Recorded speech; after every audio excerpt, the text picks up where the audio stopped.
அன்பர்களுக்கு காலை வணக்கம். ஒரு வேடிக்கையான குட்டி கதை ஒன்று. ஒரு பெரிய அலுவலகம்.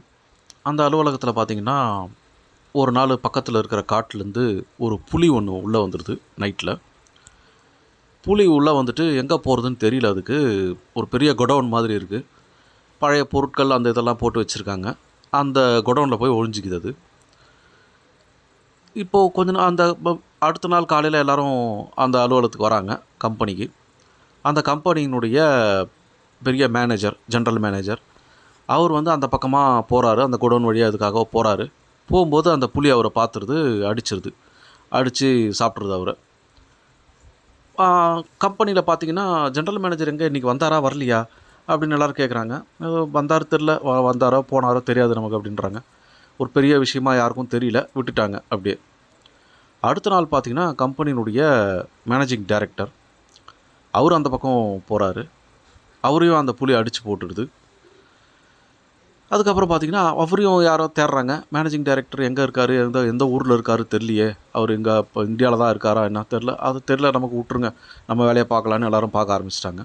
யாருக்கும் பெருசாக ஒன்றும் பாதிப்பு இல்லை. அடுத்த நாள் பார்த்திங்கன்னா, அந்த பக்கம் அந்த ஆஃபீஸோடைய பியூன், அந்த காலத்துலலாம் பியூனுன்னு இருந்தாங்க இல்லையா ஆஃபீஸில் எல்லாமே, பியூன் போகிறாரு. போகும்போது புலி அவரை அடிச்சிருது. ஆனால் சாப்பிட்ல. அவர் மயக்கமாயிடுறாரு. ஏன்னா 2 நாளாக 2 ஃபுல் மீல்ஸ் சாப்பிட்ருக்குது. அதனால் பசி இல்லை, எதுக்கும் இருக்கட்டும்னு அடித்து வச்சுருக்குது, நாளைக்கு சாப்பிட்லாம் அப்படின்னு. அவ்வளோதான். பியூன் காணோன்ன உடனே அந்த ஆஃபீஸே பார்த்திங்கன்னா அல்லோலகல்லோலப்படுது. எங்கன்னே தெரியலையே, பியூனை காணுமேன்னு தேடி கீடி எல்லாம் பார்த்து அந்த குடோன் பக்கம் போய் பார்க்குறாங்க. அங்கே பார்த்தா புலி இருக்குது, அவர் அடித்து போட்டிருக்கு. உடனே இவருக்கு ஃபோன் பண்ணி அந்த புலியை பிடிச்சி காட்டில் எடுத்துன்னு போய் விட்டு எல்லாம் பண்ணுறாங்க. அந்த பியூனை காப்பாற்றுறாங்க. இது பார்த்திங்கன்னா, இது ஒரு வேடிக்கையாக சொல்கிற கதை. என்னன்னா, கம்பெனியினுடைய மேனேஜிங் டைரக்டர், எம்டி, அப்புறம் பெரிய ஜென்ரல் மேனேஜர் இவங்கெல்லாம் காணோம் அப்படின்னா கம்பெனி ஒன்றும் பெருசாக பாதிப்பு அடையலை, அது பாட்டுக்கு அது போய்கிட்டு தான் இருக்குது.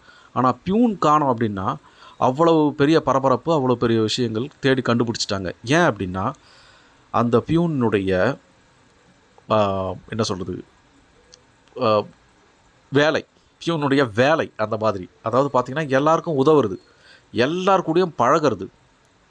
இப்போ பார்த்திங்கன்னா, ஒரு மேனேஜிங் டைரக்டர்னால் அவருக்கு கீழே இருக்கிற ஜென்ரல் மேனேஜர் இவங்கள மட்டும்தான் பார்ப்பாரே தவிர எல்லா எம்ப்ளாயியும் போய் பார்ப்பாரான்னு பார்த்தா கிடையாது. அதனால் யாருக்கும் அவரை பற்றி தெரியாது, யாருக்கும் அவரை பற்றி கவலையும் கிடையாது. ஆனால் பியூன் அப்படி இல்லை.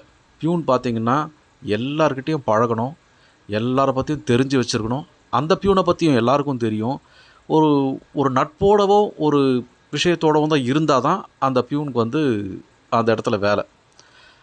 ஸோ இது பார்த்திங்கன்னா, ஒரு வேடிக்கையாக சொல்லப்பட்ட ஒரு கதையாக இருந்தாலும், நம்ம என்ன அப்படின்னா, நம்ம வாழ்க்கையில் வாழும்போது மற்ற பேர்கள்கிட்ட நட்போடவும் அவங்கள பற்றி எல்லா விஷயமும் தெரிஞ்சுக்கிட்டோம், இல்லை ஒரு சகஜமாக பழகக்கூடிய ஒரு ஆட்களாக இருந்தாலே நிச்சயமாக நம்ம பார்த்திங்கன்னா நிறைய பேரால் விரும்பப்படுவோம். நம்ம வாழ்க்கையில் பெரிய விஷயம் அதுதானே. நம்ம எத்தனை பேர் விரும்புகிறாங்க, எத்தனை பேர் அவங்கள நட்பாக்கிக்க நினைக்கிறாங்க அப்படிங்கிறது தானே நம்ம வெற்றியே இருக்குது. அதனால் பார்த்திங்கன்னா, நம்ம அந்த மாதிரி அந்த அளவுக்கு சகஜமாக பழகிறதும் நட்போடு பழகிறதும் தான் நிச்சயமாக நம்ம வாழ்க்கையிலே ஒரு பெரிய சந்தோஷமாகவும் இருக்கும். திருக்குறளில் பார்த்திங்கன்னா, சுற்றந்தழால் அப்படின்னு ஒரு அதிகாரம். அப்படின்னா என்ன அர்த்தம் அப்படின்னா, உறவினர்கள் நண்பர்களோடு மகிழ்ந்து வாழ்தல், அதுதான் சுற்றந்தழால்.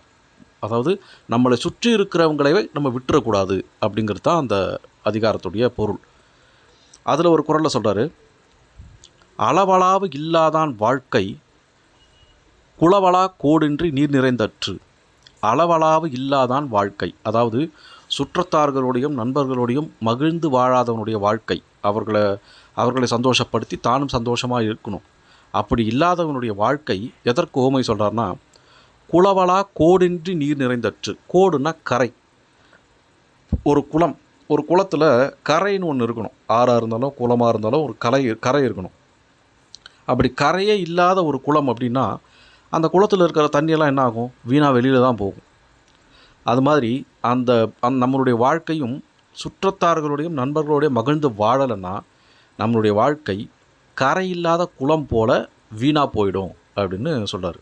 அதனால் வாழ்க்கையில் எப்போவுமே மற்றவர்களுக்கு உதவியாக இருங்கன்னா, மற்றவர்களுக்கு என்ன நம்மளால் செய்ய முடியுமோ அதை செய்யணும், சகஜமாக பழகணும், நட்பாக இருக்கணும்.